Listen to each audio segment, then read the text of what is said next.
delightful. Thank you. Right, should we just jump straight in? Yeah, go ahead. Yeah? Okay.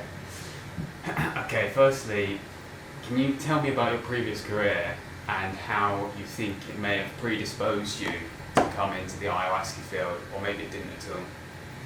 Well, my previous career, originally I'm a consulting engineer in datacom and telecommunications.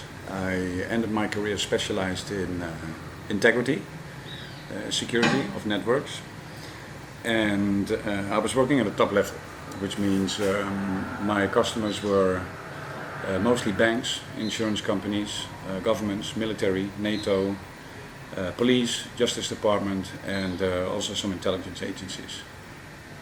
And I did that work until 2001. Then I was working already for 25 years in the IT industry. And then I decided it's okay, I don't want it anymore. Because I was traveling like Monday Milan, Tuesday Paris, Wednesday London, Thursday in Amsterdam, Friday Helsinki, Saturday again at home in Amsterdam, and then on Sunday going to San Francisco for 2 weeks for training and consulting jobs, and then from there to Washington, New York, and then back again. And it's a nice life. It looks very romantic, you know, very challenging and adventurous because you travel a lot, you see a lot of places. But believe me, at the end it's nothing more than taxi, airport, plane, working in the plane because you have to work sometime because you have so much time spending on traveling and everything. So you are continuously busy. I worked in those days, something like 60 hours a week, I guess, something, because we didn't have fixed times or whatever. It was a job like, okay, this is your assignment, this is the deadline, how you do it, where you do it, and when, we don't care, just get the job done. And that was a job with a lot of pressure. I could do it, I loved it, because I was surrounded with very bright people. I have met in my life very interesting persons, very powerful persons as well, CEOs of different companies. I met virtually all of those legendary icons of Silicon Valley, like Steve Jobs, Larry Ellison, Bill Gates, John Chambers, of course, and a couple of others. And it was, for me, a very, interesting job. It was also the last job I had for a boss, so to say. I can remember in the last days when we were talking with other engineers somewhere on the planet. What would we do after this job? Because there is no promotion anymore. It's the top level, and all of my colleagues, well, some of them still work in that area, but all of them, started to do something else or something. Some of them got lucky with a lot of money out of it, and they don't have to work anymore. I know one guy who actually bought a boat and is now sailing around the world and investing his money, so to say. But it taught me a lot. It taught me to be critical in a way, because I did a lot of forensics with specifically police detectives. In the beginning, teaching them how to safeguard information on the internet, collected so that it could stand up in court. It made me think critical, and it also gave me a lot of field experience, because sometimes you have to get away from the computer, so to say, and do field investigation to get the complete information on assignments I worked with. So I learned a lot from them, and it made me pretty, not septic, critical, but also standard thinking. From security point of view, it was always what can go wrong. You think of all kinds of worst case scenarios, what can go wrong. But also, okay, you can say that, but where's the evidence? How can I actually explain this in a logical way, and also in a scientific way, which is very challenging when you actually work now with ayahuasca. I never heard of ayahuasca in those days, to be honest. From there on, in 2001, I left that company. I bought land and a house in Spain, where I moved with my family and kids over there. And I just wanted to be disconnecting from the whole modern world, so to say, because all the things I did and everything, I just wanted quietness and peace. And I started an ecological farm, organic farm, so to say. I did that for 6 years in the mountains in Spain with my ex-wife, and kids now my ex-wife. And then in 2012, I divorced. Well, I separated. Divorce took some time, but everything went out okay now. And then, in the last days in Spain, I had so many issues with myself, all kinds of call it private traumatic events that I was looking for some kind of a solution. And then I got in touch with ayahuasca. So I went the first time in January 2014 to drink ayahuasca, and while drinking ayahuasca, well, that completely changed my life, so to say. Yeah. The first month I was there, it was in January 2014. I did 7 ceremonies at the Temple of the Way of Light. I wanted to do it over there because they gave me the best impression to have the first time experience, so to say. And what I experienced in the ceremonies and the visions I had was blowing my mind, so to say. I must admit that the experiences I had were a little bit more profound and deeper than on average what I heard from the other people. And I can tell you one thing, which boggled my mind a bit, but at the end it turned out to be true. After my 5th ceremony, I saw that I would sell my house in Spain because I had to liquidate all my assets because of my divorce at a certain date for a fair market price. And I wrote that down in my notebook. When I came back from that retreat, I went into the hotel and downloaded my email, and suddenly there pops up an email from a guy who had already interest in buying our land and house 1.5 years before that date, but we didn't sell it because he wanted a very cheap price and we declined that. But to my astonishment, this email was sent at the same date as I had when I had that vision. I shared the experience I had, that vision, directly the day after with the whole group. So the whole group knows that and can acknowledge that from that period. And I answered that email. Yeah, I'm now in Peru, but we can meet in 3 weeks or so, and I'm back in Spain. And then we can sit down and try to make a deal. So we made a deal. But due to a lawyer he contracted, this guy was from England, there were some complications because he didn't want to buy the whole piece of land. I had to separate the land, but it was mortgaged, so you can't separate something when there is a mortgage on it because the bank wants the money first, but I didn't have the money, so I need to sell first, so we had a deadlock situation. I figured out a way to actually do it together with a notary, and I had that notary call that lawyer, call him because he doesn't believe me. And then the lawyer called me back. And he said, okay, if you can bring these and these documents, then you can come to my office and sign the sales contract, and I'll pay you 10% deposit. When I signed that contract, I looked at the date, and I had forgotten about the date, and that was exactly the date I saw in the vision. Yeah, and I'm not lying. This exactly happened like I saw.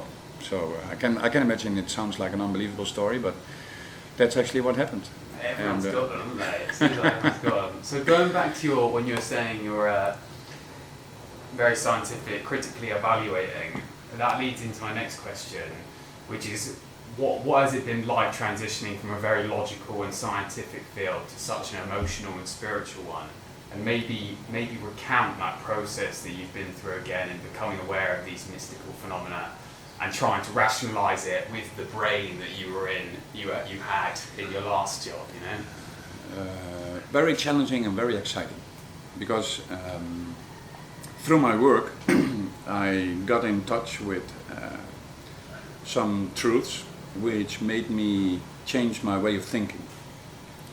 So I already learned in the last years of my work that I had to be open to a couple of things which normally are considered impossible. But there was some kind of scientific reason behind it, or some kind of explanation, or at least some kind of theory behind it, what could explain it, why these things are possible. So I was more or less open, but I was intrigued, always finding out what's the real reason behind it. And then there comes in a factor that I cannot deny, that some things do exist and can happen, which can, up till this date, not be explained scientifically. Although I am more or less convinced that someday in the future we will actually be capable much more to explain these kind of things in a way with new insights which are not publicly accepted yet. Let's put it in that way. I have a friend over here, a guy I know. He's a biochemist at the university. He's the oldest teaching professor here at the university in Iquitos. And he has researched 25 years, I think, or maybe more, ayahuasca in his lab. Did all kinds of tests and everything, and From time to time I meet him once a month, once every 2 months, and we just change ideas and opinions and experiences and everything. And he also told me, I researched it 25 years, I've discovered a lot, but it raises more questions, and I can only explain a couple of things when I take into consideration the latest insights of quantum physics. Then I can explain a couple of things, because otherwise I cannot explain. And simple things like, how is it possible that people during a ceremony see and experience the same things at the same time without even communicating with each other, and the next day they actually exchange the experience, and then they draw on the paper independently more details, and it turns out to be 100% matching. That's the thing you cannot explain scientifically. Well, you can think about it, was it telepathically, and also the point, what you experience during an ayahuasca ceremony, is that real? Is that a hallucination? Is that another reality?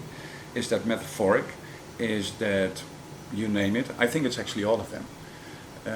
I think it can be actually everything, because what ayahuasca actually does, to my opinion, is that normally we have a view like this, so to say, with all sensory perception, and ayahuasca actually makes it possible to widen that view and to make you see more. And it's up to you where you put your focus on, because you cannot focus on everything which opens up to you.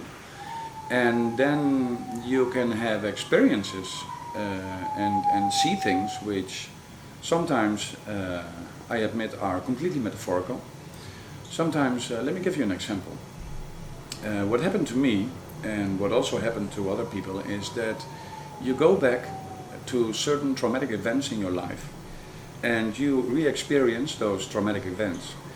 And you experience them in such a way that you can feel what you felt at that moment, and that can even be while you were 4 years old, some things you already forgot. But then you look at it as more like a third person, from a third person perspective. You look at it, and then you actually see what really happened. And the moment you realize that, at least that's what's happening, happening with me, the moment you realize that, boom, the experience is gone, and you shift to another experience or memory within your life with the same kind of, traumatic memories or whatever. But that traumatic event, which you had a conclusion, drawn a conclusion, which was actually basically wrong, is now corrected and is actually completely solved, so to say. And that is what I notice, running so much, having run so much ceremonies now. The things which are actually bouncing on the top or the ceiling of your subconsciousness, so to say, are the first things most of the times which actually get out, because ayahuasca has some kind of capability to open up doors within your subconsciousness, so to say. It's like ayahuasca has a key and opens a door and throws the key away. So you cannot close that door anymore. You can consciously close that door, but then you know you're fooling yourself. You can also close that door by drinking a lot of alcohol, of going into drugs or whatever, to just forget it. But somewhere in yourself, there will always be that memory. No, I've seen that and I experienced that. Because when you experience it on ayahuasca, it gives you a different kind of feeling of truth or reality, so to say. Other people also have experiences when they see things which make no sense at all.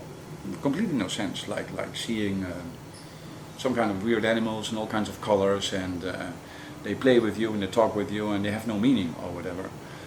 Like in a movie or in the characters, in a, a cartoon movie. But I always advise people who drink ayahuasca to actually make notes of what they see, because now it can actually be, or the day after, it can actually be completely nonsense, so to say. But when you look at it, when you look at your notes again some months later or whatever, then they can make sense. They can make sense of something. Drinking ayahuasca is, it has psychedelic effects. I cannot deny that. But for me, it's absolutely not a drug. It's a kind of medicine, but a kind of medicine which works on all kinds of levels, like a physical level, like a spiritual level, mental level, psychological level, all the levels you have in your personality, in your body, in your person, whatever you want to call it. And it always, to my opinion, gives you what you need and not what you want. So everybody has a different experience, so to say. Most of the people have similar first experiences. Typical things are eyes, what you see, lots of eyes which look at you or move. geometric forms which come by. A lot of people also see things which make you think like old Egypt, pyramids and old symbols of it, but it's mostly symbolic. That's very typical, that these things actually come up the first time. For me, it's more like a sign that your pineal gland, so to say, is more or less opening up. Because DMT, which is suspected, I must say, because it's still under investigation, the main component which provokes these kind of experiences. And DMT is also a substance which is naturally available within your body.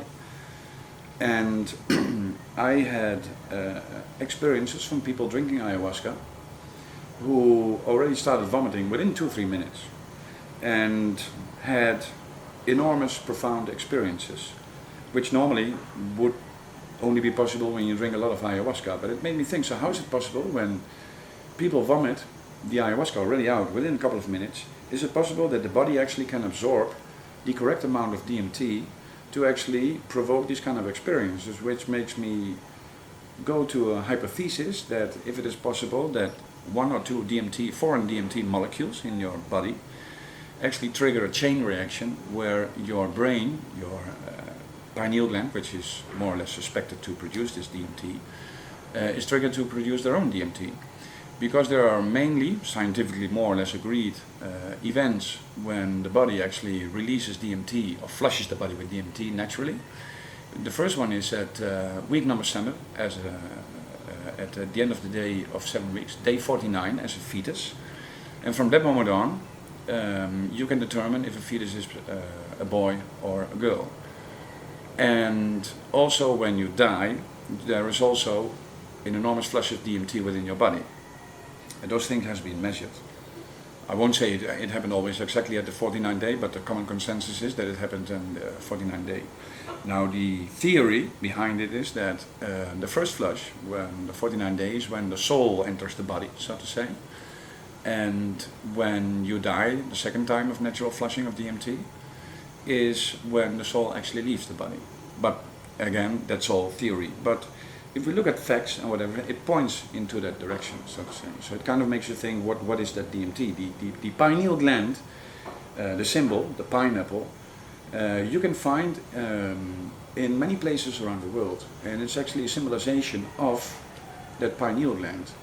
There are many people, orders, who have some kind of extended knowledge, which is not very widely publicly available, which talks about this kind of things. And then we have to go into what they call occult or esoteric knowledge or whatever.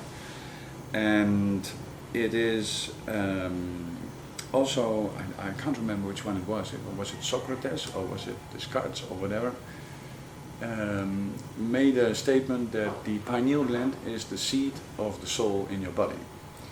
And it kind of makes you think. With Socrates, yeah. Yeah, Read exactly. that in Exactly.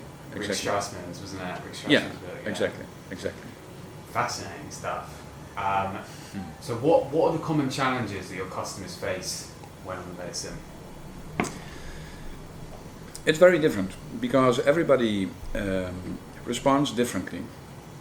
For me, it is not really a standard. There is no really standard relationship between a big person needing a big dose and a small person, or a light-weighted person needs a small dose. It can be completely the other way around. I have had people who cannot barely stand 3 milliliters, and they were very big guys.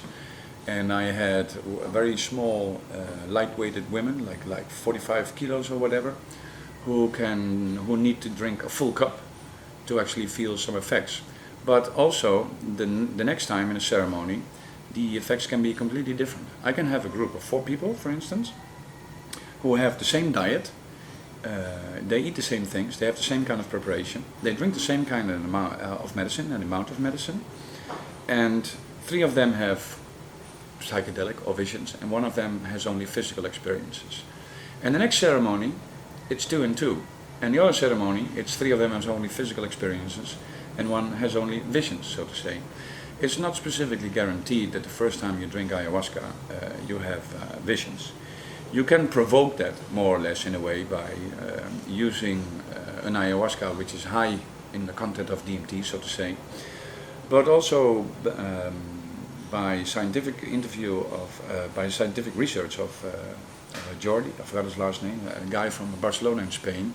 He also discovered that some of the components in the ayahuasca, vine only, also can have these kind of psychedelic effects, so to say. So we don't actually know. That's also what the biochemist explained to me. When he analyzed the ayahuascas, different ayahuascas in his labs, there always shows up a spike within the gas chromatograph, identifying molecules which they don't know what it is. It's a new substance. They have never seen it, and it's only present in the ayahuasca, and that ayahuasca has a different effect. For me, what I discovered after experimenting almost, 10 months, 9 months with brewing all kinds of ayahuasca, ayahuasca can have different effects. That's the reason why I have now in my ceremonies at least 2-3 different types of ayahuasca available. One is made with cielo ayahuasca, the normal one. One is made with cielo rojo, as they call it in Spain, red cielo ayahuasca. Cielo means heaven. And I also have worked with trueno ayahuasca, thunder ayahuasca, which is, to my opinion, the most strongest one, so to say. And then you can also choose between the leaves you want to use, like chacruna or chagraponga or chaliponga or wambisa. Those are all the 3 names are all the same for a leaf. The difference between chacruna and chagraponga is, which I work with, is that chagraponga has, on average, a higher amount of DMT, but also has a certain amount, very little, of 5-MeO DMT. You have 2 types of DMT within that. And you can influence the effects also in the composition, in the ratio of the amount of leaves you use with cooking and the amount of ayahuasca. Like 7-3 or 8-2 or 10-4, and these kind of things also have an effect. And also the way of cooking also can have different effects on people. And when I experimented with all these kind of things and methods, because I wanted to find out for myself, I always tested the ayahuasca on myself first to know, in a maximum dose, to know what kind of effects it had on passengers, which made me have some kind of experiences like, there's no way I'm going to give this to passengers, to people, because they're going to lose it, so to say. Because I was having a hard time, like feeling paralyzed and not being capable of moving my body, or having experiences which I would rather not be sharing on camera, because if people are hearing that, and specifically psychiatrists, they would actually immediately mentally hospitalize me, because they think I would be completely crazy. But it's just an experience I actually had. I have to get the lid off the tap now, 2 batches, because the extraction of the alkaloids does not happen completely within the first batch. So what I do is actually that I first cook a batch. Depends a little bit on the type of ayahuasca in the mixture. It's always between like 5 hours, 6 hours, 7 hours, sometimes 4, sometimes 8. And then I pour it off, strain it off, I guard that. Then I flip the batch upside down, because when the liquid are actually lowering, the parts on top of it did not have the amount of time to have a full and complete extraction of the alkaloids present within the ayahuasca. So the next day, actually turn it upside down, so what was under, which has a maximum extraction already, gets on top, and what's on top goes at the bottom, and then you can have another batch where you can actually extract the rest of it. I evaporate, I do whatever is needed to make a very strong, concentrated ayahuasca. I also found some tricks to actually improve the taste. I know that my ayahuasca, the ayahuascas I make, are better tasting than other ayahuascas I have encountered here in the field, and I drunk myself. My ayahuasca also does not ferment. Many times when you actually have a bottle and you open the ayahuasca, you hear like a bottle of soft drink. You open, shh. With mine, that doesn't happen. No. When you store my ayahuasca in a fridge, in cool and dark environment, I think you can store it for years. For instance, last Friday, I used an ayahuasca which I brewed in November last year, and the effects are still the same. There's no problem at all. What I did notice is that when you guard it in a space where there's a lot of light, the strength somehow degrades, decomposes. It's the same with the temperature. Here within in Iquitos in the jungle, the average temperature is always above 25 degrees, and that also accelerates the degradation of the strength of the ayahuasca. Okay, thank you. So back to the experience of being on ayahuasca. To what extent can one negotiate the ayahuasca experience with their mind? To what extent negotiate? Well, I think negotiating is not the right word for me, but I must say everything I say is my personal opinion. You know, I don't want people to believe me on my word. I want people to find out for themselves. I just want to share my experiences and my ideas. And for me, what ayahuasca does basically is it is capable of putting your mind, your mental capacity, your ego, whatever you want to call it, aside, so that you can have a better connection between your heart and your higher self, so to say, which is a part of ourselves, which has actually access to, well, let's call it all the truth there is available. Because many times in the beginning, for me it was like discovering new information. It was also a feeling of remembering things you already knew from yourself, but you somehow or suppressed it or didn't want to know or forgot it or whatever. And I always say that the ideal situation would be that you would think with your heart and feel with your brain, so to say. And what can happen is that, well, let's put it this way. Many people say that ayahuasca is a spirit. Well, to some extent I can agree with that. It has a spirit and it has some kind of consciousness, because I had experiences under the influence of ayahuasca which made me realize that everything has a kind of consciousness, but also everything has a kind of vibration. Everything has a kind of frequency, so to say. And, well, latest insights in science actually acknowledge that. The amount of, how would I say, contact and connection you can have depends on your capability of receiving and interpreting these kind of frequencies, so to say.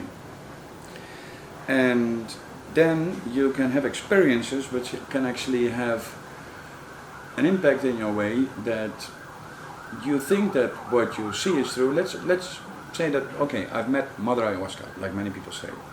I have seen female-alike spirit creatures as well, which are more real than in reality. At least you perceive it in that way.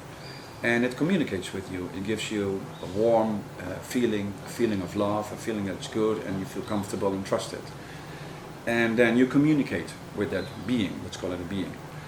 And then you have an issue like, okay, we're dealing with another kind of reality in another realm, and in that realm are also basic universal laws, so to say. And one of them is the law of free will. So when you take into consideration the law of free will, then everything when you accept that there is a law of free will, that everyone has to respect that, specifically in those realms, also the beings you meet, what value does it have when you get commanded to do some things which is in fact a violation of your free will? I always say to people, when you have these kind of experiences, it has to be unconditional. It has to be in a way that you are asking for that and they give you an answer. You don't get assignments or commandments, because that then is, to my opinion, my personal view, a violation of the law of free will. So what kind of being you are encountering then? Is it a real being? Is it a real entity from another dimension where you have access to? Is it a product of your own imagination, or is it a hallucination or whatever? You can theorize about that. For me, I always try to check if there is a condition involved, and I always try to feel if it is,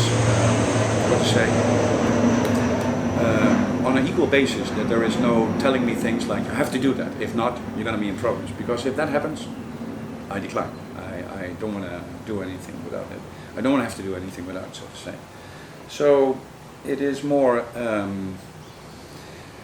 when you have these experiences, and let me give you a practical example. I have a lot of people who come to me with ceremonies, and they come with a question, what do I do with my life? Because they're at that point. They're at the point that, what am I going to do? Oh, I'm going to drink ayahuasca, and then drink ayahuasca, sit back, relax, and Bandar ayahuasca is going to tell me what I have to do. Well, it doesn't work that way. Absolutely not. However, what you can do is that just imagine a couple of things which you could do in your next phase of your life. When you are under the influence of ayahuasca, when the mental part is more or less parked aside, then you are better capable of visualizing a kind of situation which you would like to do, and then just feel how that feels. Does that feel good? Does that make you happy? Does that give you ideas or insights or whatever? And then it can actually be very insightful. But it can also be, no, I don't want to do that because then I confront this and this and this and this issue, and no, I'm not going to do that. And then you can jump to another one. That gives you much more insight in what you could do in the next phase of your life. Because trusting on an experience, what you actually meet and what things tell you, to be honest, personally, I'm very skeptical about that. I take that information, I process it, but I make my own decision, because I don't want any other one to make decisions for me. I just want to be independent, and I just want to make sure that I make my own decisions, because if I make a decision based on someone else's advice, then what will happen about it is also, the reaction is also my own responsibility. And I am taking full responsibility of everything I do, but I have to be convinced of it myself. I am very reluctant to do things which are to my inner feeling or inner idea unjust or unfair or not good or whatever. And that brings you back, so okay, so how do I have to see these kind of entities or beings or whatever? Yes, you can meet entities or beings or whatever, which are giving you very insightful information. I one time had a ceremony and a vision where I was in a kind of old Indian temple. At least I recognized it as an Indian temple. And it was a beautiful temple, beautiful lights, colors and everything. And I was looking around, and there was a man sitting in the corner, just looking at me. I estimate 1.60, 1.70 meters high. And he had a very funny face, because his face looked like an elephant. And I was thinking, I know that guy from somewhere, but I don't know what, but I've seen that face before. But he didn't talk to me, it just looked at me, but neutral. Not angry, not happy or whatever, it looked very neutral. And then this person disappeared. And then I heard a voice, I can't remember which language, but it was a male voice, and it says, welcome, you can ask any question you like. So the first, I estimate, 20 minutes were questions about my private life. And the answers I got were so profound, so deep and so truthful, that at that moment I didn't, doubt the answers, so to say. And most of them were actually in sync of what I already thought. Some of the answers were actually completely the opposite. And a couple of months later I learned that the opposite answers I received were actually true. I was actually having a wrong idea about something. Then the second part was more or less scientific interest, things like quantum physics and the origins of the universe and everything. And then I learned that the Big Bang did not happen actually like it was scientifically, it is scientifically agreed upon now. So, but yeah, that's a very challenging thing. I'm not a scientist, you know, it's my personal opinion, it's my personal experience, so I respect everyone's opinion. I hope they respect mine as well. And the last part was about religion and origins of a religion, and that blew my mind, so to say.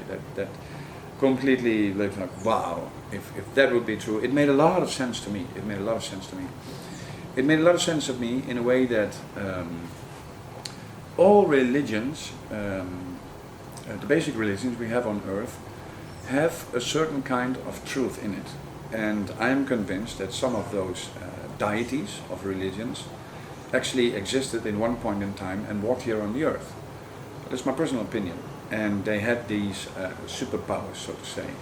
But we're talking about thousands and thousands and thousands of years ago. According to modern history and archaeology, we are, 10,000 years, 20,000 years, 30,000 years maximum. through visions of ayahuasca and things that I have been told by beings, so to say,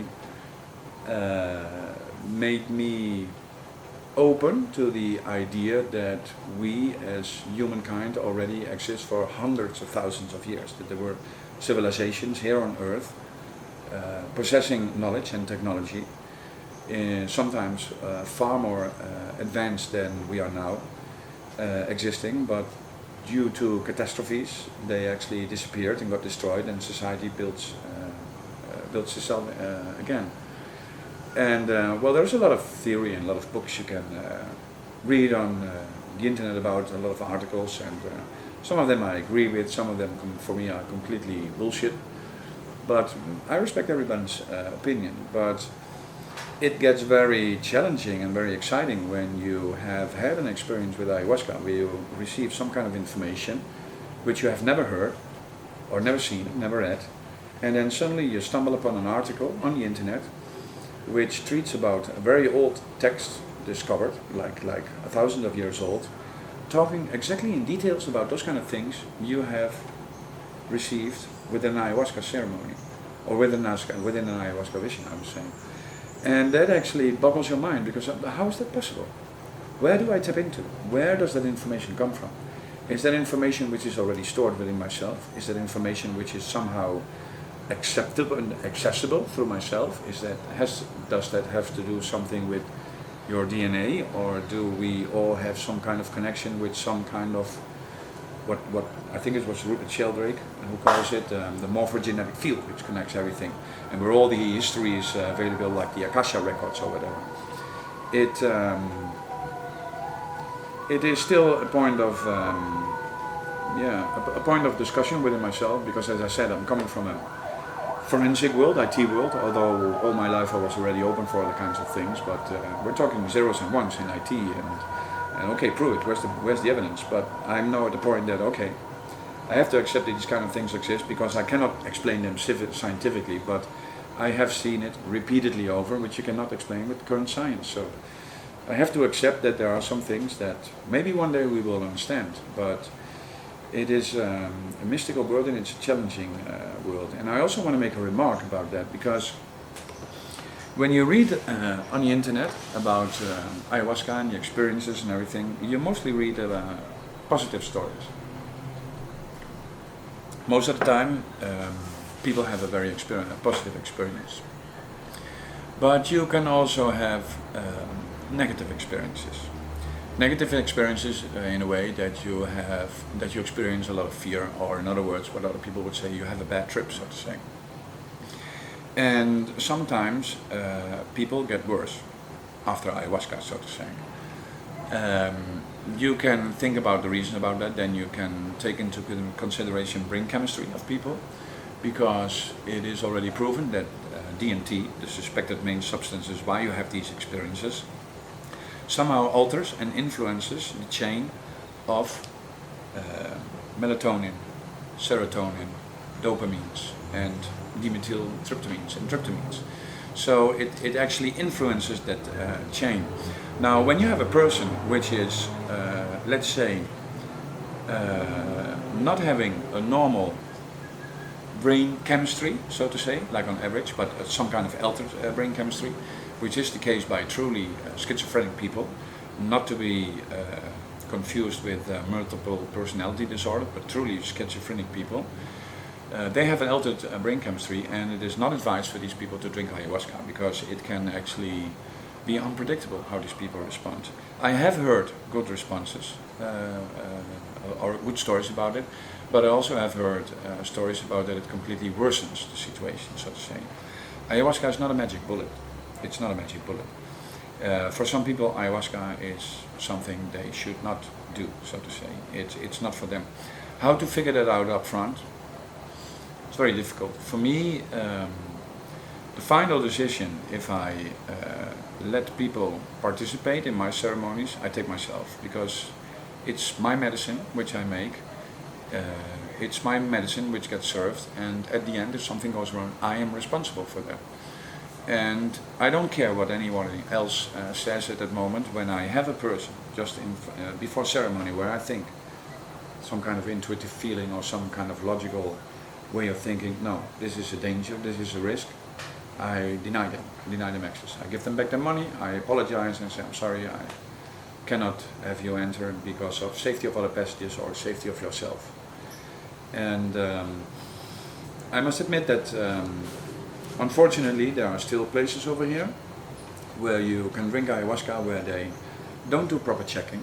They don't do proper background checking, specifically when I talk about medication, because it is my experience that a lot of people actually hide some kind of medical use, some kind of drug use, be it recreative drugs or medical drugs, which have a profound interaction with some of the substances within ayahuasca, which can actually be very dangerous. Now, I'm not telling that it makes you die, but people with, for instance, very high blood pressure or cardiac problems, you're not going to give them an ayahuasca which provokes a raise of blood pressure which can push them into the danger zone, because they can actually die from that. Normally people don't die from ayahuasca. Lots of incidents we had in the last years, well, there aren't many incidents if you compare it with the deaths caused by the oversubscription of medical drugs in the normal medical world, so to say. The amount of incidents within ayahuasca ceremonies is actually significantly low, so to say, and a lot of them could have been prevented, so to say, because there were accidents, not specifically related with drinking ayahuasca, but with neglectance of care of people. That someone goes to the toilet and actually is vomiting on the toilet. There is no one taking care of how much time is that person in the toilet, and let me have a look or whatever, because there was an incident where someone actually fell in the toilet and choke in his own vomit, so to say, but that could have been prevented, so to say. Or also administering ayahuasca to a person where you knew that he was taking medication which would actually be lethal. There are some combinations of drugs and substances which makes it very dangerous to combine with ayahuasca at the same time. I, for myself, for instance, I wanted to find out personally what things like if you take painkillers like paracetamol or ibuprofen during or just before ayahuasca, just a small dose, just for myself, because I wanted to know. There was so many conflicting information on the internet, but now I take actually the pharmacological guides and information on the internet, and the interaction with MAO inhibitors, which is a very good baseline of getting information what kind of drugs are compatible or actually incompatible with drinking ayahuasca. A lot of it is true. And what I actually discovered that paracetamol on average is not a problem at all. It actually enhances the effects of painkilling. And with the ibuprofen I noticed that it pretty much very amplifies the painkilling effects of ibuprofen, but at the same time it also amplified the side effects of ibuprofen. And it's the same with things like Valium, diazepam. When you take 5 milligrams, for instance, of Valium, then the effects of the Valium are actually amplified by drinking ayahuasca. Now, I'm not saying that it's pretty safe and you can do without any problem take diazepam and drink ayahuasca. That's not what I'm saying. What I'm saying is that there are things that when you consider it and take into consideration the medical history of a person, you can have a pretty safe, because you can never guarantee 100% safety. Better to avoid all kind of medicines, all the way. Better to avoid drugs, better to avoid alcohol, all these kind of things, just to be on the safe side, so to say. But the idea about ayahuasca, specifically after the last incidents where people died in the last years, are, to my opinion, exaggerated by the press, international press. They present it in a way in the press that it is caused by ayahuasca, but when you know the details, or when you even read the article, then you know that no, it's not ayahuasca. It happened at an ayahuasca center, so to say, and it could have been prevented. So that's also the reason why a little bit more than a year ago, an initiative started here in Iquitos from center owners. We got together and we all concluded that we need some kind of ethical, medical and safety standards to work with when people are actually going to centers to drink ayahuasca, can recognize those centers that they comply these kind of standards or regulations. And we are in a very advanced state of launching that. Well, actually the association exists. It's the Ayahuasca Safety Association. I'm vice president of that association. There are 4 other board members, and there are a lot of members ready to jump on board. We're in the last phases of agreeing on what kind of ethical, medical and safety reasons are reasonable and also more or less necessary to agree upon that with all the members, because when someone wants to be a member of that association, it automatically signs that it actually complies to those rules. And it has a lot of positive effects, because I am convinced that this would prevent a lot of incidents which happened in the past, which could have been prevented. But to say that 100% safety, well, I know from my work in the IT security, there is no such thing as 100% security. You can go to, or safety, you can go to 99.995% or whatever. But there's always that little thing involved, which we call the human factor within a chain, which can screw something up, which you didn't see, you didn't foresee, you had no idea, and then it happens. But you can at least try, what I always did in my work as a consulting engineer, go to the maximum safety and security levels. That's your goal, because you know that 100% is unreachable. If you think that it's 100% secure, no, I have to disappoint you, it's not. It's also not 100% secure when you go walk on the street or take public transport, for instance. An airplane is very safe. It's one of the safest way of transporting. A car is less. Look at how many accidents there are every day. Or a motorbike is even more dangerous, you know. You cannot go and guarantee 100% safety when you're always driving on a motorbike, because there is always, somewhere, someday, an accident happening. In that context you have to see that as well. But you can improve the circumstances to avoid as much possible the possible causes of incidents which could have a fatal ending. That's what I want to say. Good, thank you. I know you're busy. Okay. I know you're busy. No, don't worry. But thank you, it's rich information. What role does fear have in an individual's experience as well, I ask you? What role What role does fear have in an individual's experience? Fear. Let me put it this way. I have more or less determined that fear and negativity, fear and negative energy, or whatever you want to call it, are having some kind of symbiotic relationship. Which means that fear feeds negative energy, and on the backside, as an effect, the negative energy augments, amplifies, and creates more fear. Which means that they are more or less interconnected with each other. The more fear you have, the more you're feeding negative energy, the more feedback you get, the more fear you can experience. So from my point of view, the only way possible to get out of that and to break that is to don't have fear anymore. Because when you are fearless, when you are not fearing things, you don't feed that negativity anymore. So that negativity cannot touch you. And I said it always as a practical example for people who do ceremonies for the first time. Okay, if you have an experience where you encounter, let's say, demonic creatures or whatever, just keep one thing in mind. Fear is what feeds them. Fear is actually what they want, so to say, or what you are going to experience. If you are convinced, and I'm not talking about belief, that you believe that is, but if you are convinced, that's a different thing, that those things cannot touch you because you do not want that, because you're convinced of that, because there is a law of free will, which everybody has to accept, and it's accepted in, well, virtually all religions, so to say. You have a law of free will. Let's take that for granted as a universal law. Then that law of free will makes it possible for you to say, I do not want that. And at the same time, I do not want that makes you get rid of fear, and it doesn't touch you. And then it can't touch you. And that's a way of, it's a mindset you have to have, so to say. And for some people that's very difficult. But to my experience, yeah, it's very workable.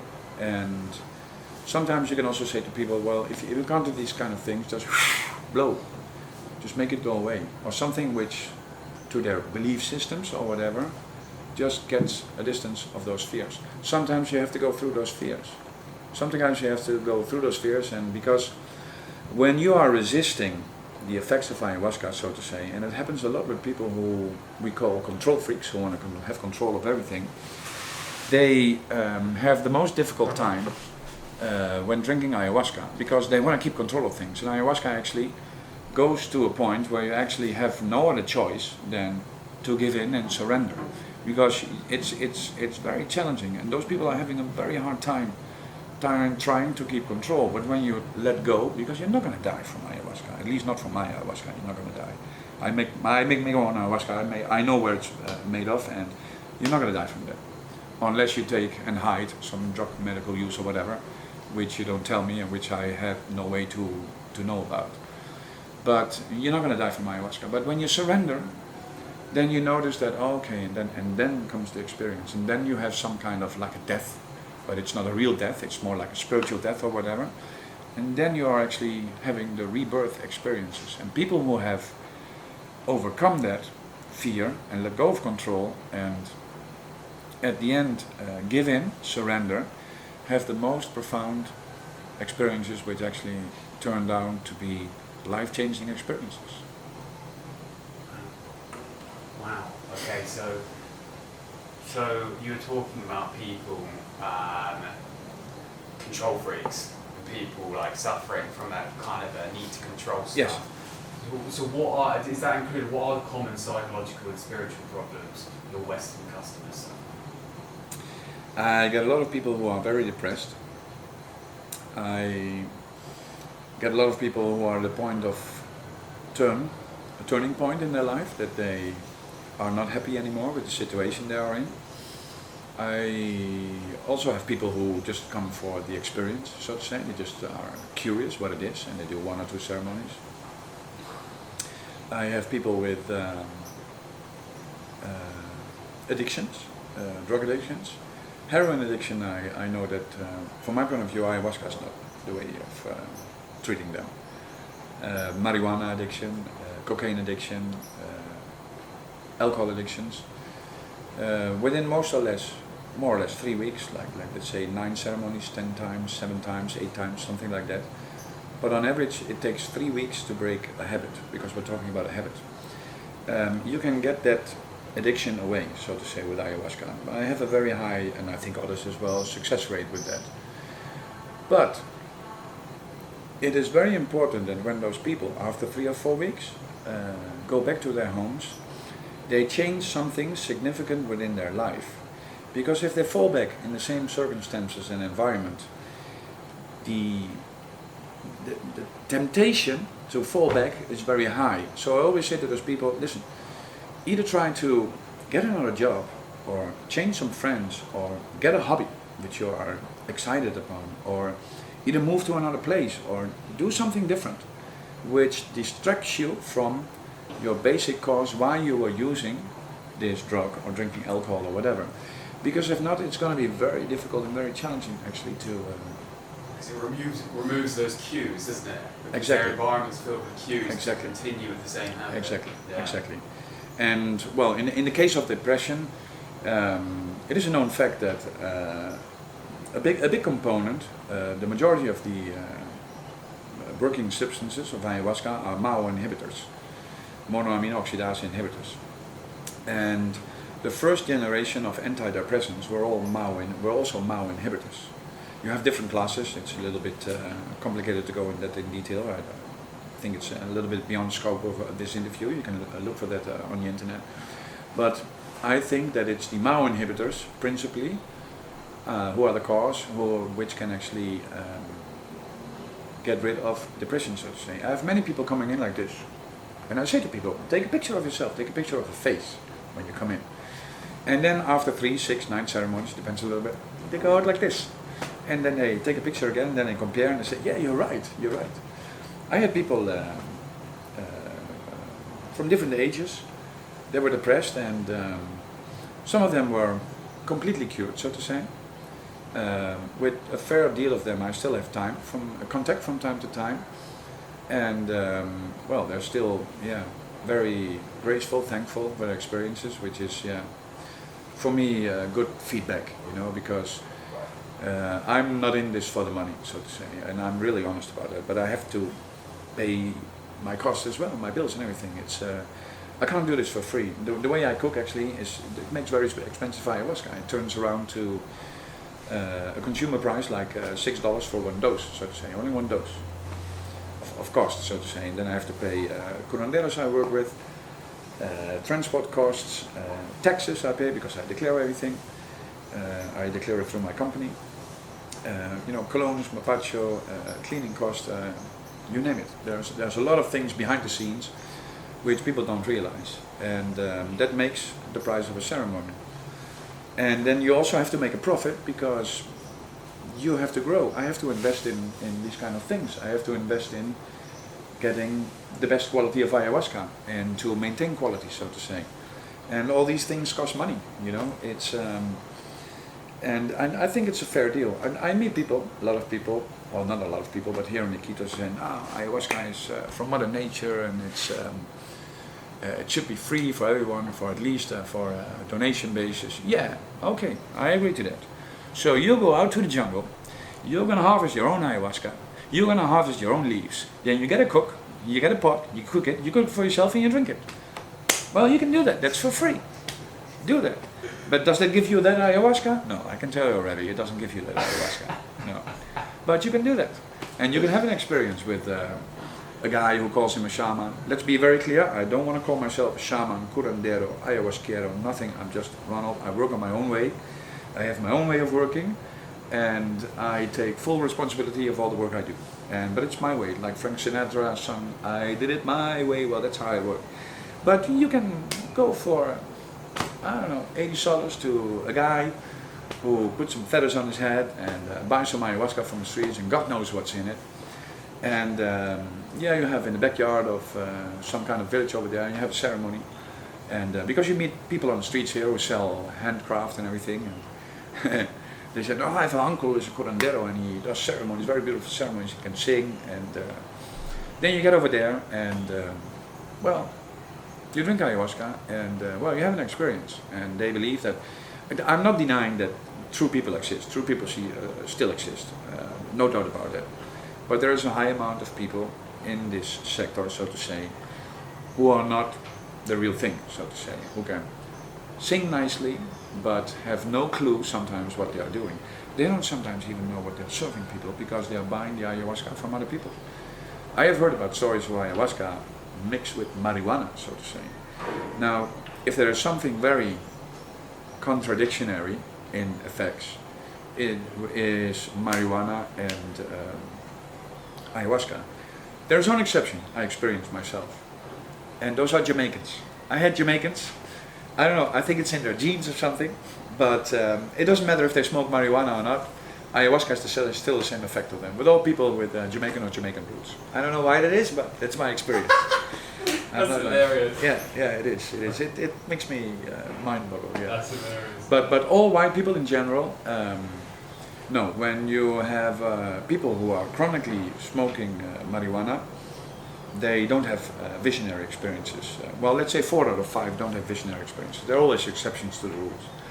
I have some theory about that, but there is still some scientific research needed to actually determine the cause of that. I think it has more to do with the way THC and the other components within cannabis works on your brain, and the DMT. I think personally, but it's a hypothesis, it's not proven. I think it has more to do with the amount of receptors you have in your brain. Receptors are those components where DMT or THC couples upon a nicotine and actually has an effect in your brain and makes these effects physically possible, so to say. And you have a certain set of amount of receptors, so to say. But, as you can imagine,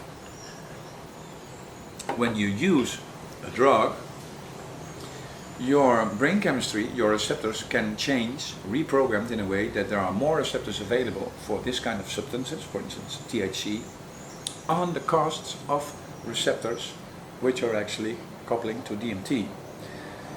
Now, it's a hypothesis I have, it's an idea I have. I have seen some research which points in that direction. I have also seen some research which actually completely denies that. But if you look at the medical research, well, the official research available,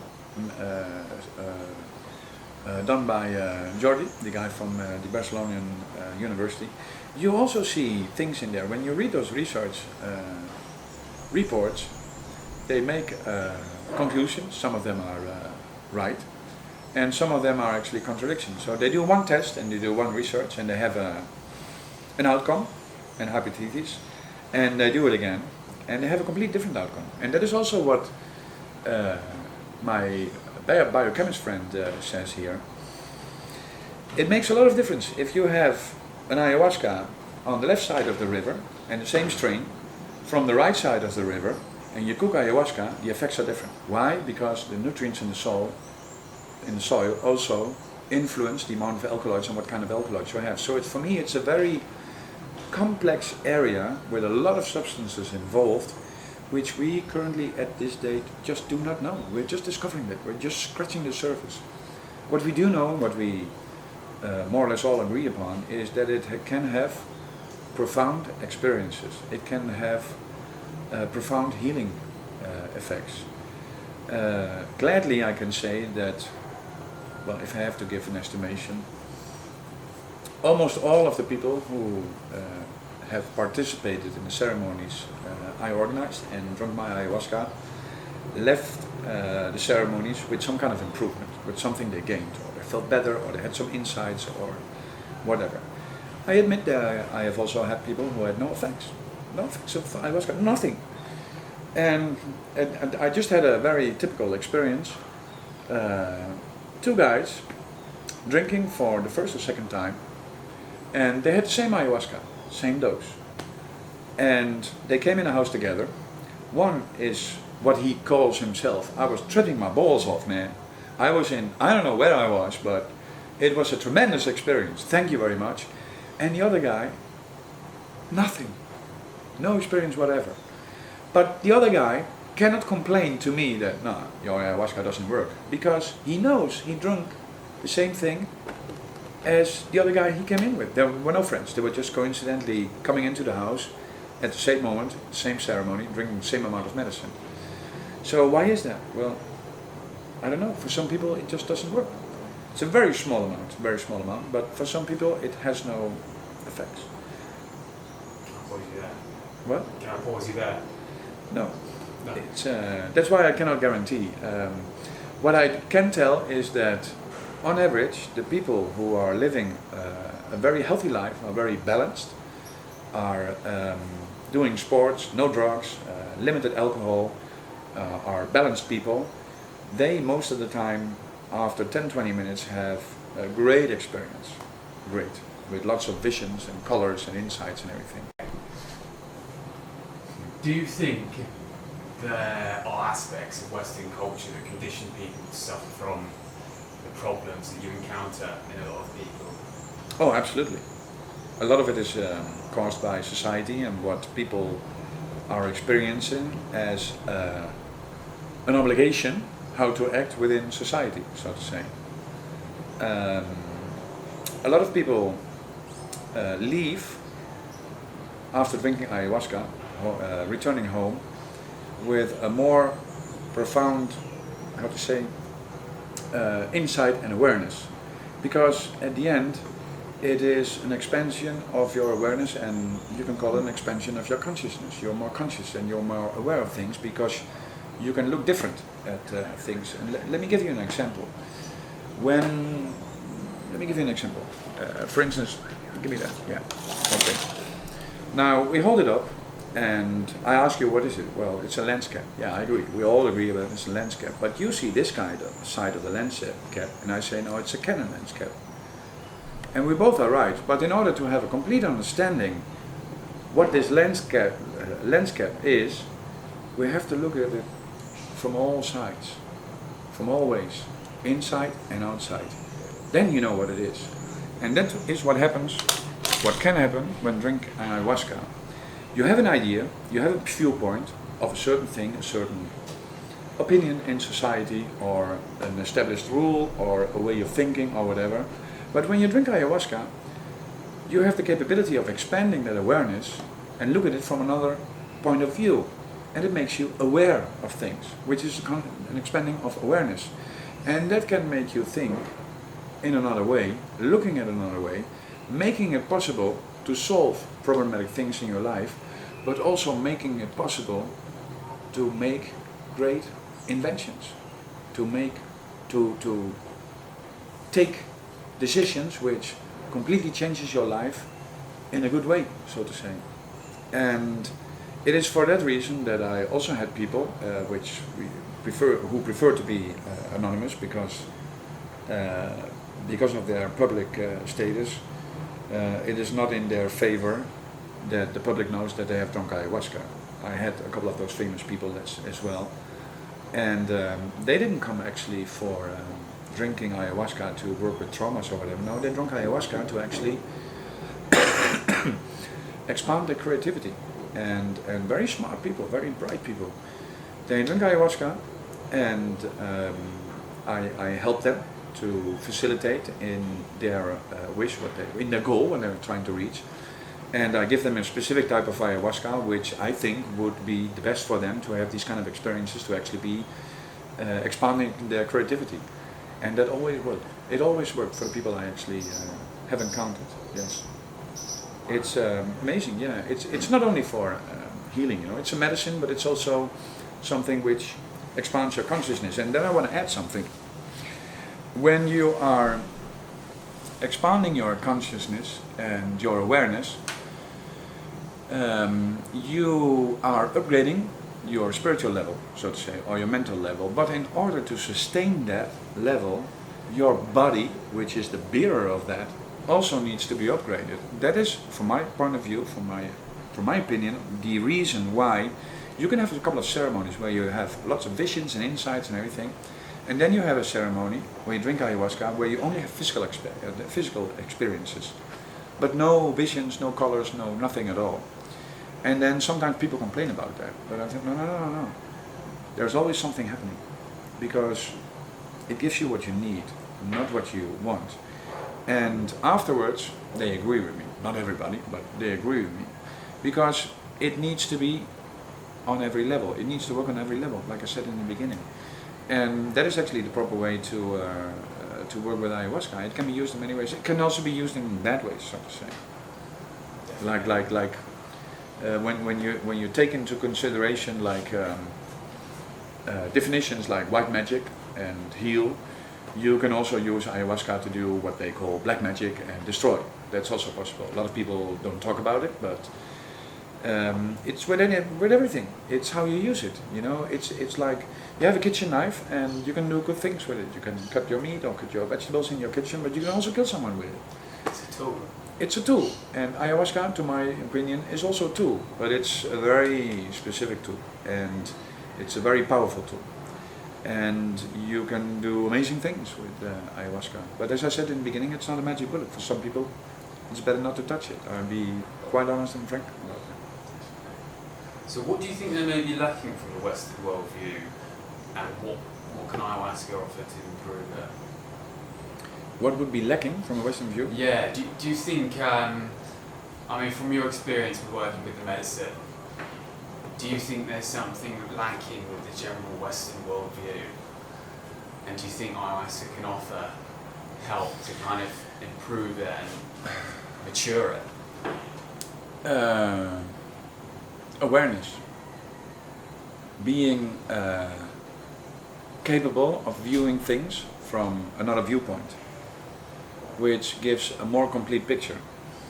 I always have said, but it's also because of the job I did, and I also raised our kids with that. Question everything. Don't think anything just for granted. Don't believe everything you read in the papers, because what you read in the papers is just the truth of someone else. Don't automatically accept that. You can accept it, but always keep in the back of your mind, yeah, but that's the viewpoint of someone else. It's his truth, the writer.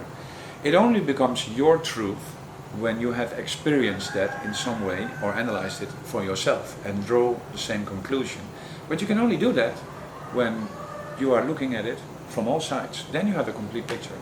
Many people, to my point of view, in the modern Western world, in Western society, are too easy, or maybe they are too lazy to investigate and think for their own, so to say. They just delegate very important things, to my opinion, of their personal life towards authorities or other people or professionals, trusting them in, yeah, they know it better than me, so I don't doubt about them because I trust them because they know it better, because they have a degree, or they are politicians or whatever.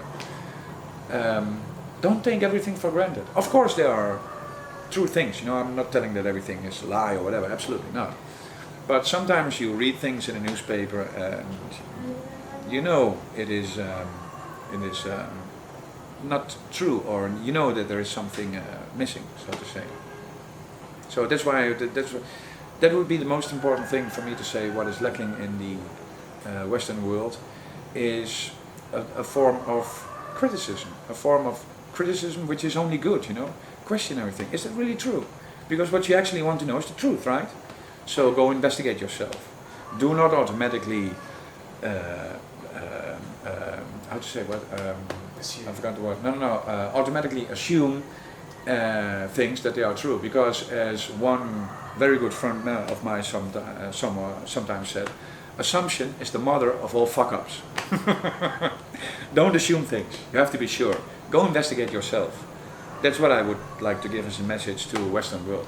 Don't take everything for granted, what people tell you and what you read on the newspaper or what you see on television, you know. Think for yourself, because we are going in a way that everything is being decided for us, and every creativity is actually, to my point of view, being more, no, leave that to the government, because it's for your safety, it's because it's for your best interest and everything. Let me say this. There are a lot of conspiracy theories. That's true. I thought in the beginning that these theories were actually born with the beginning of the internet in the 90s, so to say. Well, that's not true. I have encountered books with the same kind of theories, which are actually 100 and 150 years old, which say the same things, so it's not something new. But those conspiracy theories provoke in general a lot of fear. Now, when you take into consideration that everybody creates his own reality, and we are all co-creators of our own reality, if you believe those fears, that, oh my God, we're fucked, we're doomed, we're going to hell, and it's all going down the drain or whatever, you're believing that, you're in fact helping, realizing and creating that situation. So what I actually would give as advice is that, okay, look at the conspiracy theories, but as I said earlier, look at it from all points of view. Is that true? Is that really true? And if that is true, what am I going to do with it? You know, I cannot change the world, but I can at least can take very profound and deep decisions, concise decisions for myself and for my loved ones. I don't have to fight governments or whatever, because I will lose. They're much bigger than me. But at least I can make my own arrangements in my own private life, which reflects my way of thinking and makes me experiencing a more happier life and a more balanced life. Because all those fears don't bring you nowhere. When you are in fear, you are much more willing to give your decision power away to someone else. Think about that. Brilliant. Okay, let me just see what I've got left to make sure I choose the best ones. Yeah, I've only got a few more left. Perfect. Okay. Why do you think a more spiritual worldview is often denounced and ridiculed and even mocked in the West, undermined? Because it is something which is not very touchable or scientifically proven, or just woo-woo, or not true, or it always makes me think, you know, it was Mahatma Gandhi, I think, who said it, that first they ridicule you, then they ignore you, and then they fight you, and then you win. I see it more in that way, so to say. Many people have asked me in conversations I had with people here, in Iquitos when they talk about enlightenment, you know. So what do you think, Ronald, what do you think about enlightenment? And I say, well, not literally, but in words like, I don't give a fuck about enlightenment. And they look at me, how can you think that? You're working with medicine and it's all about life. I say, yeah. Well, enlightenment, yeah, I'm interested in that, but I'm not chasing that, you know. I'm just living my life, step by step, I'm walking my path of my life, because that's what I have to do. And when I'm chasing enlightenment, I'm missing details which I have to experience to become a person which I choose to be. And I'm actually going to somewhere which, what does it bring me? More insights or whatever? I don't have a hurry with that or whatever. I'm learning every day. I'm learning every day of my life. Whatever I do, if it is with ayahuasca or playing with information technology or whatever, I always learn. And I don't worry so much about people denying that, because I respect everyone's opinion. If that's your opinion, that's fine. But please respect mine as well. So it's about the process, isn't it? Exactly. Not Exactly. not the end. Look at how we are, where we are now. It's much more accepted, these kind of things, than 20 years ago. 20 years ago, you're crazy, man. You're belonging to a mental hospital. People are much more open to that. Absolutely. Right. So, why do you think ayahuasca is not yet accepted in the West? It is accepted in the West. Legally? It is. Not everywhere. Well, it depends a bit how you look at it. In some countries, they can't do anything about it. Let me give you an example. In Spain, what I learned is that there was one guy in jail for 14 months, I guess. And at the end, he let him go, because the law said that it was a danger for public health. So the lawyer actually said, okay, Mr. Judge, prove to me that the ayahuasca you confiscated, the amount of DMT in it, is a danger to health. And they couldn't prove that, because the amount of DMT was so low that scientifically you cannot justify that it is a danger towards public health. So they have to let him go. And then you're coming into a gray area. Yeah. You see, it's what I see now is, because of the incidents which has happened the last years, that there is some kind of negative movement towards ayahuasca.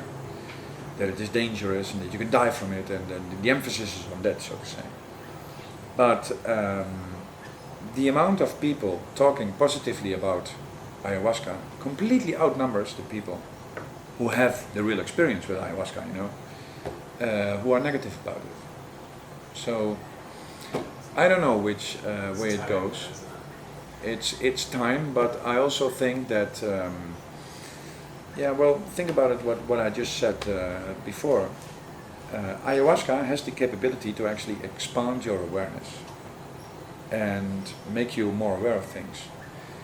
Maybe there is a movement from certain people, organizations, whatever you want to call it, who don't have any interest that people are becoming more aware of things. Just to give you guys a thought. Yeah, it's an interesting suggestion. I've heard that before. It's the same with LSD and things. We might have to condense a bit, because I'm sure you can talk a lot about it. But I would just like to ask, because what are the most valuable lessons you've learned from your experience with ayahuasca? Everything is connected in some way or another. You and only you are responsible for all reactions and the responses and the reactions it gives you. It is endless. The learning never stops. The more you learn, the more knowledge you have, the more questions arise. And knowledge has only value when you can applicate it. So the application of knowledge makes actually wisdom. That's the difference between knowledge and wisdom. It made me much more humble. It made me much more, I think, a better person. But I'm not perfect, you know. I also make my mistakes, and I learn from myself, and I also sometimes do things that I think, I should not have done that. But at least it takes away the violence. I wasn't a violent person, but I'm referring to, for instance, an experiment they did in a jail in Brazil. They gave ayahuasca to prisoners, and the violence actually dropped almost to virtually zero, so to say. So yeah, you can look about in the internet. It's pretty well published and known. So for me, those are the important things. There are much more.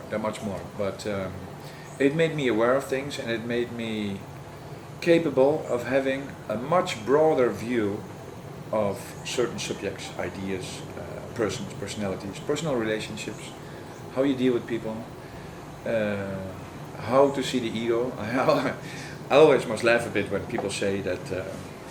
Some people say I work with ayahuasca, and they say that you have to destroy the ego and then build it up from the ground again. And I'm thinking, man, you cannot destroy the ego, because the ego is an integral part of yourself. You need your ego to survive in society. What is needed with your ego is that you have it in balance. There are good things and there are bad things. Everybody has good sides and bad sides, but you can use your bad sides for good things. You can also use your good sides for bad things. It's just a matter of how to deal with it. It has to be in balance, so to say.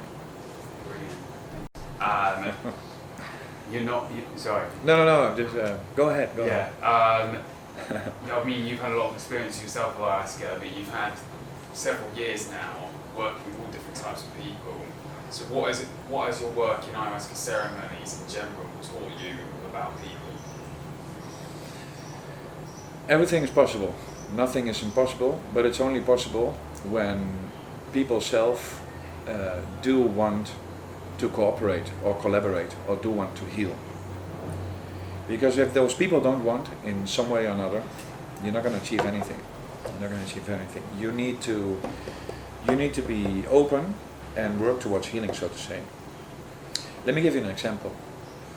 I had people who had some kind of a handicap, which can be overcome, so to say.